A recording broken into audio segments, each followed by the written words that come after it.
Assalamualaikum warahmatullahi wabarakatuh. Yang terhormat Bapak Jarhi Wahyu Fernanda MSI selaku pengampu mata kuliah Metode Penelitian Kuantitatif dan teman-teman yang berbahagia. Perkenalkan, saya Elisa Audrey dengan NIM 24205067, Program Studi Manajemen Pendidikan Islam, Fakultas Tarbiyah dan Ilmu Keguruan UIN Sewasil Kediri. Pada kesempatan kali ini, saya akan memaparkan proposal penelitian yang berjudul Dampak Smart Volunteering terhadap Pengembangan Diri Gen-Z pada mahasiswa Fakultas Tarbiyah dan Ilmu Keguruan UIN Sewasil Kediri.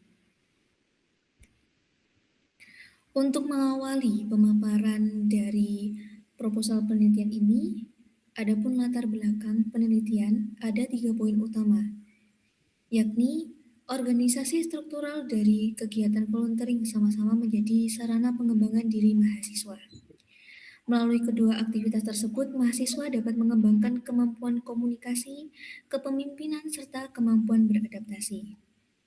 Namun, karakteristik generasi Z cenderung menyukai fleksibilitas dan pengalaman nyata. Hal ini menyebabkan terjadinya pergeseran orientasi pengembangan diri yang biasanya di organisasi, tetapi mahasiswa lebih memilih dan lebih tertarik pada kegiatan yang bersifat proyek atau volunteering dibandingkan keterlibatan dalam jangka yang ditentukan atau dalam organisasi yang terikat dalam satu periode.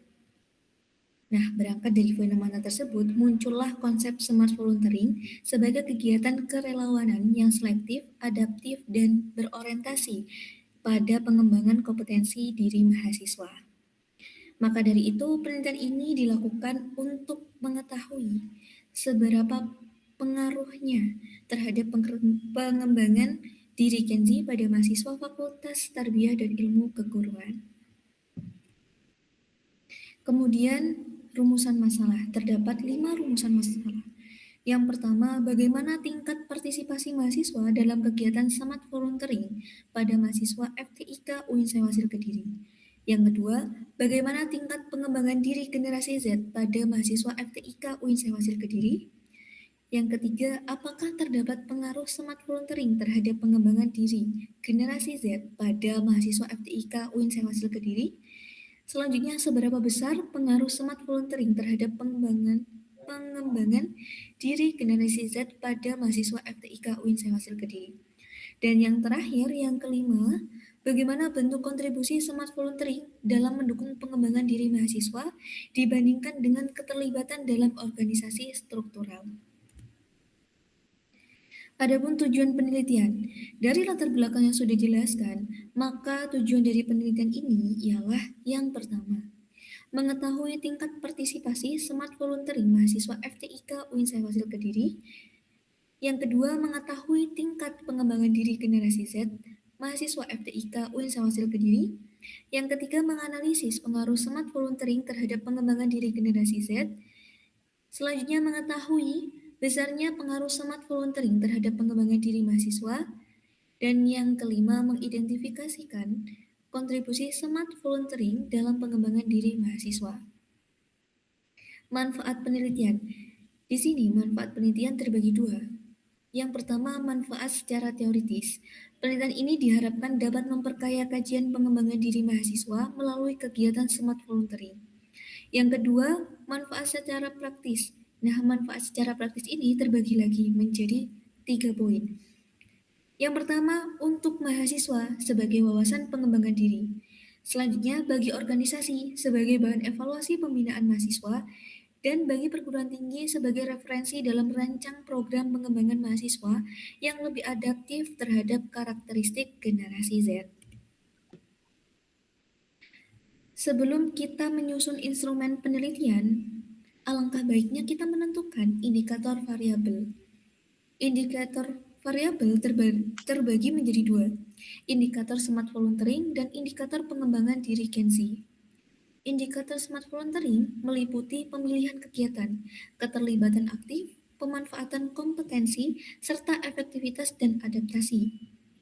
Indikator pengembangan diri Gen-Z meliputi kepercayaan diri, kemampuan komunikasi, kerjasama, dan tanggung jawab serta adaptasi dan pemecahan masalah atau problem solving.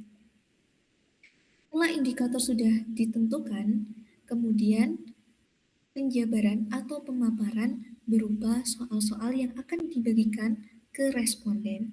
Seperti itu. Metode penelitian.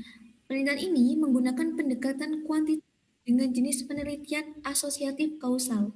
Populasinya adalah mahasiswa aktif Fakultas Tarbiyah dan Ilmu Keguruan UIN Sewasil Kediri, kategori Gen Z.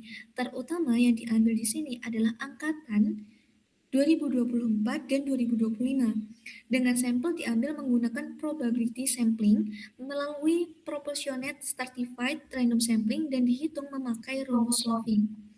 Data dikumpulkan lewat angket dan dokumentasi. Nah, di sini ada data dan cara menghitung populasi dan sampel yang dibutuhkan.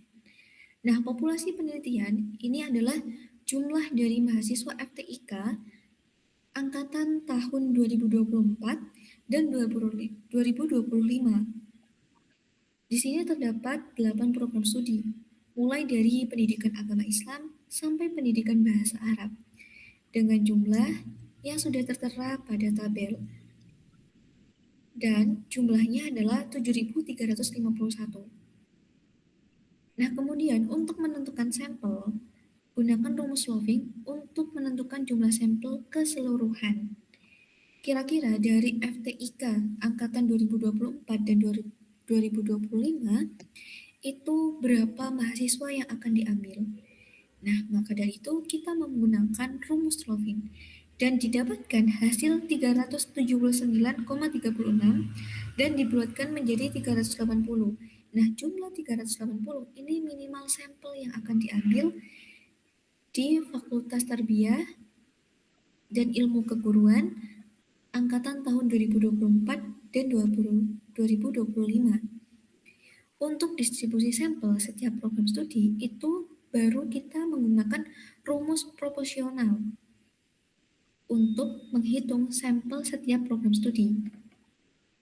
Di sini ada pendidikan agama Islam. Kita ambil 110 mahasiswa. Nah, 110 mahasiswa ini bisa dibagi menjadi dua. 55 untuk 2024 dan 55 untuk 2025. Dan seterusnya seperti itu. Nah, untuk jumlahnya sudah terhitung 380 mahasiswa. Teknik analisis data. Nah, di sini teknik analisis data, saya menggunakan 4 teknik analisis data. Yang pertama, ada uji normalitas Kolmogorov-Smirnov. Yang kedua, regresi linear sederhana. Yang ketiga, uji T.